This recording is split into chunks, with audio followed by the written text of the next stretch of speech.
મળતા સમાચાર મુજબ જે પ્રમાણે હાલમાં ગીર પંથક અને બૃહદ ગીરની અંદર જે એશિયાઈ સિંહોને ધડાધડ પકડવામાં આવી રહ્યા છે, વન વિભાગ કોઈપણ જાતના આયોજનો વગર જ્યારે સિંહોને પકડી રહ્યું છે, એ ખૂબ જ ગંભીર બાબત છે. કેટલીક દુઃખદ ઘટનાઓ બની છે. સિંહોએ મનુષ્ય પર હુમલા કર્યા છે અને એમનો ભોગ લીધો છે. તો જે કસૂરવાર સિંહો છે એને પકડવાની જગ્યાએ અન્ય રેન્જો કે જ્યાં આગળ કોઈ હુમલા થયેલ નથી અને જ્યાં આગળ વર્ષોથી શાંતિનું વાતાવરણ છે, એવી જગ્યાએથી પણ સિંહોને પકડવામાં આવી રહ્યા છે. કોઈપણ જાતનું વાઇલ્ડલાઇફ એક્ટ નું પાલન થતું નથી અને અત્યાર સુધી માહિતી મળતા 30 જેટલા સિંહોને અલગ અલગ વિસ્તારમાંથી પાંજરે પૂરવામાં આવ્યા છે. તો આ ખૂબ જ ગંભીર બાબત છે. વન વિભાગ સિંહ સંવર્ધન, સિંહ વ્યવસ્થાપન ની અંદર નિષ્ક્રિય પુરવાર થયું છે. એનો ઢાંક પીછોડો કરવા માટે સિંહોને પકડી અને પાંજરે પૂરી અને માત્ર સંતોષ મનાવી રહ્યા છે. અત્યારે જે વિવાદ થયો છે કે મનુષ્ય પરના હુમલાનો, તો એ બાબતમાં કોઈપણ જાતના સંશોધનો કર્યા વગર માત્ર ને માત્ર ધારી ગીર પૂર્વ અને શેત્રુંજી ડિવિઝન આ જે બંને વિસ્તારની અંદર સિંહોને ધડાધડ પકડવામાં આવી રહ્યા છે અને અત્યારે એવી પોઝિશન કરી છે કે સિંહ દેખો ત્યાંથી એને પકડો.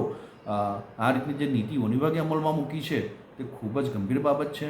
આ સિંહોને પકડી અને તમે ક્યાં આગળ રાખશો? અને આ સિંહોને જ્યારે તમે પકડી અને જંગલમાં છોડવાની વાત કરો છો, તો જંગલની અંદર જે રહેલા સિંહો છે એની સાથે ઇન્ફાઇટ થશે અને આ સિંહો બંને સિંહો વચ્ચે સંઘર્ષ થશે, ઘર્ષણ થશે, તો એનો જવાબદાર કોણ થશે? જે પ્રમાણે વર્ષોથી રેવન્યુ વિસ્તારની અંદર સિંહો આવ્યા છે અને બૃહદ ગીરની જે રચના કરી છે, ત્યારબાદના એના વ્યવસ્થાપનો કરવામાં વન વિભાગ વામણું પુરવાર થયું છે. અને છેલ્લા થોડા દિવસોમાં સિંહો દ્વારા માનવ હત્યાના અને માનવ હુમલાના કિસ્સાઓ નોંધાણા છે. આ ખૂબ જ દુઃખદ બાબત છે. મોટાભાગના આવા પ્રસંગો રાત્રે અંધારામાં બન્યા છે. તો અંધારામાં આપણે ટોર્ચ સાથે રાખીએ અને લાકડી લઈને લાકડીનો અવાજ કરતાં મૂવમેન્ટ કરીએ તો સિંહને ખ્યાલ આવે કે આ મનુષ્ય છે, કોઈ પ્રાણી નથી, અને શિકાર ન કરે. બીજી એક ગંભીર બાબત સામે આવી છે કે ઇલીગલ લાયન શો ખૂબ વધી ગયા છે અને જે આ લાયન શોમાં જાય છે અને યોજે છે તે સિંહોને ઘેરી વળે છે ગાડીઓથી અને વાહનોથી. તેથી રાત્રે સિંહનો જે શિકાર કરવાનો સમય છે ત્યારે શિકાર નથી કરી શકતા અને પછી એનો સ્વભાવ બદલાઈ જાય છે અને મનુષ્ય પર હુમલા કરવા માંડે છે. આ એક ગુનાપાત્ર, સજાપાત્ર ગુનો છે અને તે વહેલામાં વહેલી તકે અટકવા જોઈએ. જે પકડાય તેને કડકમાં કડક સજા થવી જોઈએ. 25,000-50,000 રૂપિયાનો દંડ કરીને છોડી દઈએ તો એ તો પાછા આમાંથી કમાઈ લેશે. એને જેલની સજા થવી જોઈએ. બીજી એક ગંભીર બાબત છે, હમણાં જાણવા મળ્યું છે કે સિંહોનું માસ કેપ્ચરિંગ કરવામાં આવી રહ્યું છે.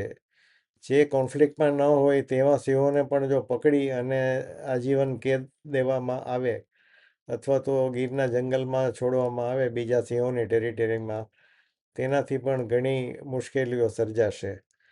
આ મુશ્કેલીનો, આ પરિસ્થિતિનો નિરાકરણ વૈજ્ઞાનિક ઢબે થાય તે જરૂરી છે.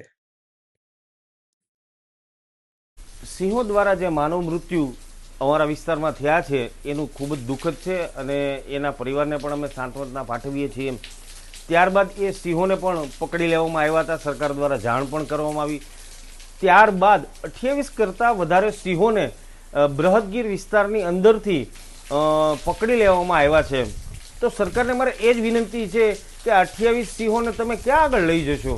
જંગલમાં લઈ જશો તો ઘર્ષણ વધશે કે બીજા રાજ્યોમાં મોકલવા છે કે શું છે?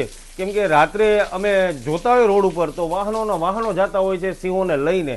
તો આ અમારે સિંહ પ્રેમી તરીકે અમારી પણ એક લાગણી છે કે આ સિંહોને આપ ક્યાં લઈ જઈ શકશો?